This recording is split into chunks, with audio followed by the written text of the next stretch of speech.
नमस्कार दोस्तों, स्वागत है आपका मेरे चैनल पे। दोस्तों सीपेक यानी कि चाइना पाकिस्तान इकोनॉमिक कॉरिडोर, ये दोस्तों एक बहुत बड़ा प्रोजेक्ट है जो चाइना पाकिस्तान के बीच में शुरू हुआ है और इसके तहत पाकिस्तान के अंदर बहुत बड़ा चाइना इन्वेस्ट कर रहा है। लेकिन दोस्तों अभी जो न्यूज़ आ रही है वो ये है कि चाइना इससे दूर भागता दिखाई दे रहा है। स्पेशली दोस्तों जो फाइनेंशियल प्रोमिस उसने कर रखे थे अब वह करता दिखाई नहीं दे रहा। आज इसी के ऊपर बात करेंगे। चलिए दोस्तों शुरू करते हैं। तो दोस्तों सीपेक जो चाइना पाकिस्तान के बीच में शुरू किया गया था, जिसके तहत $60 बिलियन की इंफ्रास्ट्रक्चर बिल्डिंग और अन्य प्रोजेक्ट के लिए काम होना था, अब चाइना इससे पीछे हटता दिखाई दे रहा है। और इसके पीछे कारण है करप्शन और बहुत से जो टेररिस्ट अटैक हो रहे हैं चाइनीज इंजीनियर के ऊपर। अभी जो सूत्र बता रहे हैं वो ये है कि पाकिस्तान आर्मी कह रही है कि वह सीपेक का पूरा कंट्रोल ले लेगी ताकि वह चाइना को इंश्योर कर सके कि उसकी इन्वेस्टमेंट किसी भी तरह से खराब नहीं होगी और किसी भी तरह का मिलिटेंट अटैक नहीं होगा चाइनीज इंजीनियर के ऊपर।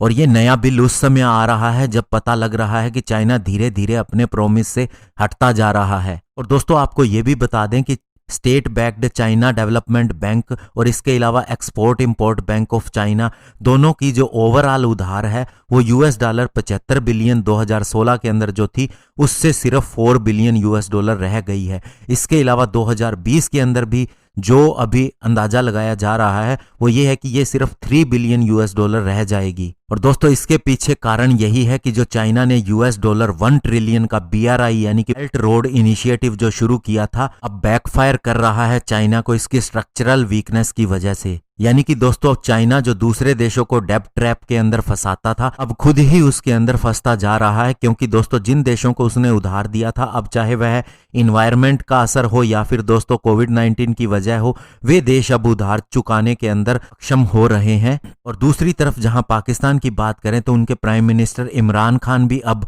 बहुत बड़ा बैकफायर झेल रहे हैं विपक्षी दलों से। और दोस्तों उनके ऊपर यह भी इल्जाम लग रहा है कि चाइना के साथ जो उन्होंने डील की उसमें अपनी कंट्री का नुकसान देखा और चाइना को फायदा देने की बात ही की गई है। दोस्तों 2018 के अंदर सीपेक प्रोजेक्ट के अंदर खबर आई कि बहुत बड़ी करप्शन हो रही है। ऐसे में इमरान खान ने एक कमेटी बनाई, लेकिन जब कमेटी की रिपोर्ट आई तो उसके अंदर वे व्यक्ति पाए गए जो खुद इमरान खान के बहुत ही करीबी थे या फिर उसकी कैबिनेट के अंदर शामिल थे और इसीलिए दोस्तों उनके ऊपर कोई भी एक्शन नहीं लिया गया। और साथ ही दोस्तों इसके अंदर यह भी देखा गया कि जो दो चाइनीज कंपनी थी Huang Shandong Rui Pakistan limited और इसके अलावा port Qasim electric power company limited, इन दोनों को भी बहुत सा पैसा ज्यादा दिया गया जो कि लगभग 483.6 बिलियन रुपीस था, यानी कि $, के हिसाब से $3 बिलियन था। इसके अलावा दोस्तों बलोचिस्तान एरिया के अंदर जो मिलिटेंट हैं वे भी बहुत ज्यादा इस प्रोजेक्ट के ऊपर अटैक कर रहे हैं और चाइनीज नेशनल को अपना निशाना बना रहे हैं। यह भी एक कारण है चाइना के पीछे हटने का। लेकिन अभी जो सूत्रों से खबर आ रही है वो ये भी है कि चाइना ने पाकिस्तान को अलाउ किया है कि वह एक नया joint venture mechanism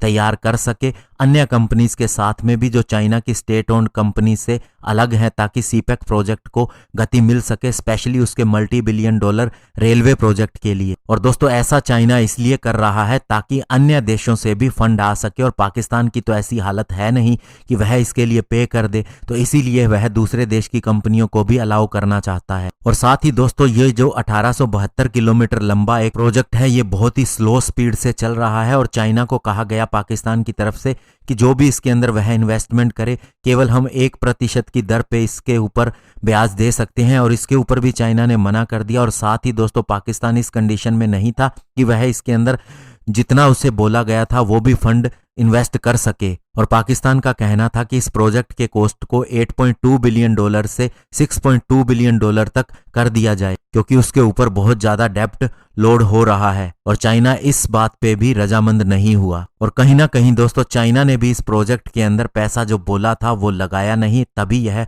slow speed पे चल रहा है। और सूत्रों के हिसाब से ये भी कहा जा रहा है कि पाकिस्तान के फॉरेन मिनिस्टर शाह महमूद कुरैशी ने यह कहा है कि चाइना अगर जो उसने कमिटमेंट की थी उस पे अगर खड़ा रहता तो पाकिस्तान के अंदर कम से कम 8 SEZ बन चुके होते उसकी अलग अलग प्रोविंस के अंदर। और दोस्तों पाकिस्तान की इंस्टीट्यूट ऑफ पॉलिसी रिफॉर्म की जो रिपोर्ट आ रही है वो ये कह रही है कि पाकिस्तान एक डेब्ट ट्रैप के अंदर फंस चुका है और अब जितना उसके ऊपर लोन का कर्ज है उससे चुकाने के लिए उसकी आधी से ज्यादा जो भी इनकम होती है वो सारी चली जा रही है। यानी कि दोस्तों अब लोन की किश्त को चुकाने के लिए भी पाकिस्तान को एक नया लोन लेना पड़ता है। अभी जो आर्मी की नई स्टेटमेंट आ रही है कि वह सीपेक का सारा कंट्रोल देखेगी, तो इसका सीधा सा मतलब है कि चाइना बहुत ही नाराज है और उसने जो वादा किया था $60 बिलियन की इन्वेस्टमेंट का, उससे वह पीछे हट रहा है। और दोस्तों आपको ये भी याद होना चाहिए जब ये BRI प्रोजेक्ट शुरू किया गया था तो इसकी जो सेरेमनी की गई थी उसमें बहुत से देश आए थे,